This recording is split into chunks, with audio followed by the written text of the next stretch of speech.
समाज तो हमको समझ में आता है, जब बात आ जाए, जब बात आ जाए, जब प्रतिशोध आ जाए, जब अपना अस्तित्व का स्थापना का सवाल आ जाए, तो मुझे लगता है कि मुझे डर तो अतीसे गुल से है कि कहीं चमन को जला न दे। भतीजे चपका रहे हैं कि चच्चू पलट जाओ, और चच्चू पलटने में माहिर आदमी है। 8-9 बार पलट चुके हैं चच्चू, लगातार पलटते हैं, वो पलटेंगे भी। और जो है सरकार में जो है बदल के दूसरे की सरकार बनवाएंगे। देखिए नीतीश कुमार जी पलटेंगे जरूर, खिचड़ी उचड़ी खा के उसके बाद पलट जाएंगे। सिस्टम करा रहा है, न्यायपालिका अपना वजूद बचाने के लिए तड़फड़ा रही है। वक्त आने दे, बता देंगे तुझे आसमां। हम अभी से क्या बताएं, क्या हमारे दिल में है, आप इंतजार करिए। नीतीश कुमार क्या है, को क्या होगा? नीतीश कुमार को परखने का आपके पास मन और इच्छा शक्ति होना चाहिए। तुम बोलो तुम्हारी कीमत कितनी है? ट्रम्प वो दलाल के रूप में भेजा था विदेश मंत्री को, बोलो कीमत तुम्हारी कितनी है, हम तो अपना देश बेच देंगे, तुम अडानी को बचा दो। चलो बुलावा आया है, अडवाणी ने तुझको बुलाया है। 10 सालों से कर भ्रष्टाचार तू विश्व गुरु कहलाया है। चलो बुलावा आया है, मार्गदर्शन मंडल ने तुझको बुलाया है।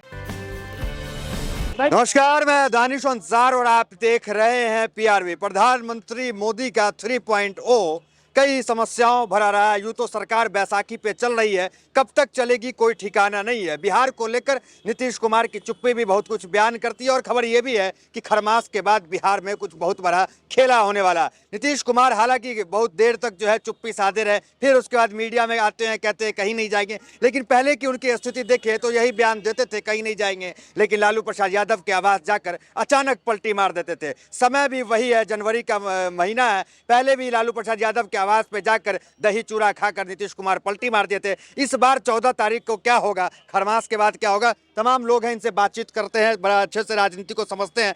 क्या होगा खरमास के बाद, क्या लग रहा है, कैसे देख रहे हैं, कितनी मजबूत मोदी सरकार इस बार है? क्योंकि कहा जा रहा है बैसाखी पे टिकी है और बिहार में जो है खेला होने की स्थिति में है। जावेद जाफरी, प्रदेश सचिव समाजवादी मजदूर सभा। मोदी जी की सरकार अल्पमत में लोगों को दूसरे दलों के समर्थन से बहुमत में है, मगर बहुमत में होने के बावजूद भी ये बहुमत में नहीं है। क्यों? क्योंकि 1 नेशन 1 इलेक्शन के सवाल पर इन्होंने वोटिंग कराया था। कितना वोट पाए? 269, 272 भी नहीं पाए। अगर इस सरकार कह रहे हैं बहुमत नहीं है, तो वही कहने जा रहा हूं कि जब किसी पक्ष का आदमी बिना बहुमत के सरकार चला रहे हैं। नहीं, सरकार चला रहे हैं, हम कह रहे हैं कि सरकार चला रहे हैं, मगर 1 नेशन 1 इलेक्शन के सवाल पर जब इन्होंने सदन में रखा और वोटिंग कराए तो इनको पक्ष में 269 वोट मिले, 272 नहीं मिले। नैतिकता रही होती तो उसी दम जाकर के माननीय अटल बिहारी वाजपेयी के तर्ज पर जाकर इस्तीफा दे आए होते। इन्होंने इस्तीफा नहीं दिया। अल्पमत का व्यक्ति बहुमत की सरकार चला रहा।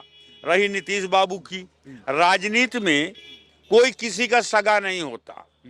दस्तरखान पे जैसे साहब कह रहे थे कि शादी में गए, शादी विवाह का मामला एक अलग होता है, मगर सब कह रहे थे, एक साहब ने कहा, मगर राजनीति का मामला एक अलग होता है। राजनीति का मामला वैचारिक आधार पर होता है और मतभेदों के आधार पर होता है। यदि नीतीश कुमार से और भारतीय जनता पार्टी के बीच में कोई मतभेद चल रहा होगा तो भी नीतीश कुमार भी अपने राजनीतिक भविष्य को देखते हुए आगे बढ़ने का काम करेंगे। अगर सही होगा तो एनडीए गठबंधन में रहेंगे। एक और बड़ी बात है, राजनीति चलता रहता है। हाँ, मोदी जी मजबूत अब नहीं रहे आपके अनुसार? पहले जैसे तो मजबूत नहीं है। कैसे देख रहे हैं राय साहब स्थिति को? कैसे प्रधानमंत्री मोदी पहले कोई भी बिल लेके सदन में आते थे, पास करा लेते थे, ध्वनि मतों से पास करा लेते थे। इस बार स्थिति है कि वोटिंग होता है, ईवीएम के जरिए होता है, अपने लोग वोट नहीं करते। कैसे स्थिति देख रहे हैं? देखिए, सारे लोगों ने अपने अपने तरीका से उस इशू पर अपना पक्ष रखा है। अब मैं इन्हीं लोगों में अपने को भी संबद्ध कर लेता हूं। सवाल ये है कि समय परिवर्तनशील होता है। जो आज पैदा हुआ है कल वो जवान होगा, परसों वृद्ध होगा। तो कहने का मेरा मतलब कि अस्थाई इस धरा पर कुछ नहीं है साहब। ये धरा पर, ये जो पृथ्वी पर जो भी व्यक्ति आता है, जो अवतरित होता है, तो सुबह हुआ है तो शाम, मने आपको ऐसा भी कोई रात नहीं जिसका सुबह नहीं। तो कहने का मेरा मतलब कि मजबूत वो कितना है, मजबूत कमजोर, ये आम लोग भी समझते हैं कि भारत सरकार जिसके पास है, पूरा सिस्टम जिसके पास है, पूरा आवाम जिसको मोहर लगा करके पूर्ण बहुमत की सरकार बनवाई है, तो आपको मजबूर महसूस करना। मैं गलतफहमी का शिकार बनना नहीं चाहता, लेकिन एक बात जरूर है कि कम से कम आपको अपनी ताकत को समझना होगा, आपको अपने अधिकार क्षेत्र को समझना होगा, आपको जो संविधान में अधिकार मिला है उसकी शुरू और अंत को भी समझना होगा। मुझे लगता है कि प्रधानमंत्री जी, हम लोग नहीं, हम लोग तो मानते हैं कि ताकतवर हैं, लेकिन भारतीय जनता पार्टी और उनके समर्थकों को यह लग रहा है कि मोदी जी का नेतृत्व जो है कमजोर पड़ रहा है। मोदी, अब तो बहुत लोग ऐसे उनके संगठन के लोग हैं जो सहयोगी हैं, वो भी इनके क्षमता पर सवाल उठाते हैं। लेकिन भारतीय जनता पार्टी का जो मास्टर प्लान बनाता है, उसने कहा कि साहब मोदी जी विश्व गुरु है। हमने पूछा कि वो कौन यूनिवर्सिटी है जिसने विश्व गुरु का प्रमाण पत्र देती है, तो भारतीय जनता पार्टी नहीं बता पाई। हमने पूछा कि लाल किले के प्राचीर से हमारा मजबूत प्रधानमंत्री, हमारा विश्वगुरु प्रधानमंत्री कहता है कि सरकार का लक्ष्य है 5 ट्रिलियन का। अब देखिए साहब, अब चूंकि भारतीय जनता पार्टी में इस समय बड़े बड़े गणितज्ञ हैं, मने 2 ट्रिलियन की क्षमता वाला भारत 80 ट्रिलियन जो है अमेरिका की क्षमता है। अब ये बताइए कि अमेरिका का गुरु, चाइना का गुरु, इंग्लैंड का गुरु, रस्सा का गुरु, अब अजीबोगरीब लगता है ना कि कौन यूनिवर्सिटी है कि इनको नजरअंदाज करके, इनको दुनिया के मुख्य धारे से काट करके आदरणीय मोदी जी को। लेकिन मोदी जी के चेहरे पे भरोसा तो सबको रहा है, चाहे वो नीतीश कुमार ही क्यों ना हो जाए।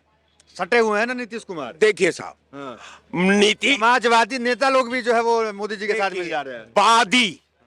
बात बड़ा घातक शब्द है साहब। बाद जब आ जाए तो समझ लीजिए कि ये बाद जो है, बात तो आतंकवाद भी है। अब उस आतंकवाद का कहां, किस रूप में परिभाषा आपके चैनल पर मैं रखूं, लेकिन मैं संक्षिप्त सार में आपको बोल रहा हूं कि समाज तो हमको समझ में आता है, जब बात आ जाए, जब घात आ जाए, जब प्रतिशोध आ जाए, जब अपना अस्तित्व का, स्थापना का सवाल आ जाए, तो मुझे लगता है कि मुझे डर तो अतिशय कुल से है कि कहीं चमन को जला न दे। तो कहने का मेरा मतलब एकदम सिर्फ लबोलबा है कि भारतीय जनता पार्टी हम लोग मानते हैं कि मजबूत है, लेकिन भारतीय जनता पार्टी के नेता अब खुद मानने को तैयार नहीं। उनके मोदी जी के नेतृत्व पर भरोसा सहयोगी दलों का टूटता जा रहा है। यहां तक कि भारतीय जनता पार्टी के आधा दर्जन मुख्य धारे के नेता हैं जो मोदी के क्षमता पर, मोदी के नेतृत्व पर, मोदी के क्रियाकलाप पर अब सवाल उठाने को तैयार हो। नीतीश कुमार क्यों भरोसा कर रहे हैं? नीतीश कुमार पे क्या कहें, क्या भविष्य देख रहे हैं उनका? वक्त आने दे, बता देंगे तुझे आसमां, हम अभी से क्या बताएं क्या हमारे दिल में है। आप इंतजार करिए, नीतीश कुमार क्या है, को क्या होगा। नीतीश कुमार को परखने का आपके पास मन और इच्छा शक्ति होना चाहिए। कद्रे जौहर शाहदानद या बेदानद जौहरी, पारस पत्थर को या बादशाह पा जाएगा वो कदर करेगा, या पारखी पा जाएगा वो कदर करेगा।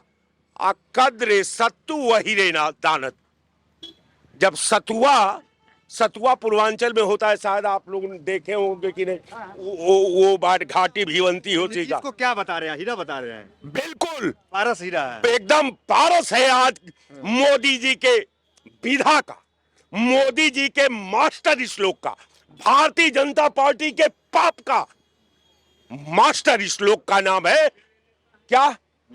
नीतीश कुमार। पलटी मारने वाले हैं। ये मैं नहीं कह सकता, मैं कोई भविष्य वक्ता भाजपाइयों जैसा नहीं हूं, लेकिन जो मेरा पक्ष था नीतीश कुमार के संबंध में मैंने आपके चैनल पर रखने का प्रयास किया। और एक बात को आप मानकर चलिए कि विधा जो है कराह रही है, विधा कराह रही है, सिस्टम कराह रहा है, न्यायपालिका अपना वजूद बचाने के लिए तड़फड़ा रही है। तो मुझे लगता है ये जो बिस्तर देख रहे हैं प्रजातंत्र का, डेमोक्रेसी का बिस्तर के सिलवटों से एहसास हो रहा है, तोड़ा है दम किसी ने करवट बदल बदल कर। क्या देख रहे हैं, क्या होने वाला 14 को नीतीश कुमार को लेकर के क्या कहेंगे आप? हाँ। मैं नीतीश कुमार को क्या कहूंगा, अभी तो मोदी अपनी सत्ता बचा ले। मैं अभी बीच में मेरी बात रह गई, उस वक्त मेरे ध्यान में नहीं रहा कि 5-5 बिल आते हैं, छठा बिल आता है 1 नेशन 1 इलेक्शन का। हाँ। अब 5-5 बिल लाए सदन में, पांचों औंधे मुँह गिर गए। आप ही के अपने ही अलायंस ने तुम्हें पटकनी दे दी। अब तो शर्म करो नरेंद्र मोदी। मैं सर एक गीत लिख के लाया हूँ, अगर आपकी नजर कर दूं। ये इनका गया हुआ ना, जो विदेश मंत्री वहाँ मोदी के लिए निमंत्रण पत्र लेकर के शपथ समारोह का निमंत्रण पत्र लेने गया, तो उसमें मुझे एक फिल्म आंखें का धर्मेंद्र की एक गाना याद आ रहा है, महमूद और माला सिन्हा का। वो है उसमें, तुझको रखे राम तुझको अल्लाह रखे, अरे तुझको रखे राम तुझको अल्लाह रखे, अरे समझ समारोह का निमंत्रण दे दे अल्लाह रखे, अरे सतत शपथ समारोह का निमंत्रण दे दे अल्लाह रखे, अरे विश्व गुरु की न लग जाए वाट तुझको अल्लाह रखे। एक हफ्ते से पड़ा है तेरे चरणों पे मेरा दास तुझको अल्लाह रखे। यहाँ दास कौन है? विदेश मंत्री। तो ये लाइन फिर से पढ़ देता हूँ। एक हफ्ते से पड़ा है तेरे चरणों पे मेरा दास तुझको अल्लाह रखे, अरे दे दाता के नाम तुझको अल्लाह रखे। आज ये देश की स्थिति है कि भीख मांग रहा है वो पत्र ले जाके, मगर इसके पीछे का एक रहस्य और भी मैं बताना चाहता हूँ, जो मेरा अपना सिक्स सेंस कह रहा है। वो ये कह रहा है कि विदेश मंत्रालय को वहाँ पर भेजा सिर्फ ऐसा तो नहीं है कि ये दलाल बन के गया हो मोदी का, और अडानी को बचाने के लिए उससे कीमत लगवाई जा रही हो ट्रम्प से कि कितने में बिकोगे तुम, कम से कम अडानी को मुक्त कर दो, हम तुम्हें तुम्हारी मुंह मांगी कीमत देंगे। क्योंकि अंधभक्त इस देश में, भारत में इतने हैं कि मुझे कोई ज़रूरत नहीं। जब तक अंधभक्त जिंदा है तब तक मेरी सत्ता है। मैंने तो देश को कहाँ से कहाँ ला के बेच के, कहाँ से कहाँ ला के रख दिया है। तुम बोलो तुम्हारी कीमत कितनी है? ट्रम्प वो दलाल के रूप में भेजा था विदेश मंत्री को, बोलो कीमत तुम्हारी कितनी है, हम तो अपना देश बेच देंगे, तुम अडानी को बचा दो। ठीक है, क्या कैसे देख रहे हैं प्रधानमंत्री मोदी का तीसरा कार्यकाल, कितनी मजबूत है या क्या लग रहा है आपको? क्या कहेंगे, खेला होगा 14 को? एकदम होगा, नहीं तो नीतीश कुमार जी का एक नाथ शिंदे वाला हाल होगा। वो घबरा रहे हैं नीतीश कुमार जी एक नाथ शिंदे जी का हाल देखकर। जब आपके पास विधायक नहीं रहेंगे तो आप मुख्यमंत्री कैसे बनेंगे? जब भारतीय जनता पार्टी के ज्यादा एमएलए रहेंगे, तो अब वो तो बोल चुके हैं ना कि अब की बार भारतीय जनता पार्टी के संसदीय बोर्ड तय करेगा कौन मुख्यमंत्री बनेगा। तो नीतीश कुमार जी तो वैसे जो है उससे बाहर हैं, हो जाएगा फिर देश से बाहर है नीतीश कुमार जी। खेला नहीं करेंगे तो उनकी जान बचना मुश्किल है। अब वो जो है खेला करेंगे तभी बचेंगे, और नहीं तो बच नहीं पाएंगे। उनकी जान, राजनीति में उनको कोई समाप्त कर पाएगा नीतीश कुमार को? ऐसा नहीं है। नीतीश कुमार जी देखिए ईमानदार व्यक्ति हैं, और ईमानदारी से चलते, ये तो सच्चाई है। और उनके परिवार में कोई अभी तक बीजेपी का जो बयान आ रहा है उसपे क्या कहेंगे? एक कहते हैं कि हटा के ही दम लेंगे, दूसरा कहते हैं कि दिल्ली तय करेगा चेहरा कौन होगा। ये सच्चाई है कि हटाने का प्रयास कर रहे हैं। लेकिन नीतीश जी अच्छे व्यक्ति हैं और देखिए भारतीय जनता पार्टी जिसके साथ जाती है उसको खा जाती है, उसकी प्रवृत्ति बन गई है। जहां भी देखिए आप बताइए कि महाराष्ट्र में जो है शिवसेना को खा गई और एनसीपी को खा गई, ऐसे तमाम दलों को समाप्त कर दिया। तो अब बीजेडी, हाँ ये तो सबसे बीजू जनता दल बताइए उड़ीसा में समाप्त कर दिया, जहां 15-15 साल लोग मुख्यमंत्री रहे लगातार। तो यहाँ नीतीश कुमार जी को खत्म करने में कई मिनट लगेगा। उन्होंने अपना साम दंड भेद सब अपना लिया है, खत्म करने पे तैयारी कर दिया है। नीतीश कुमार जी घबरा चुके हैं, अब अपनी जान बचाना चाह रहे हैं। के ऑफर को क्या कहेंगे आप?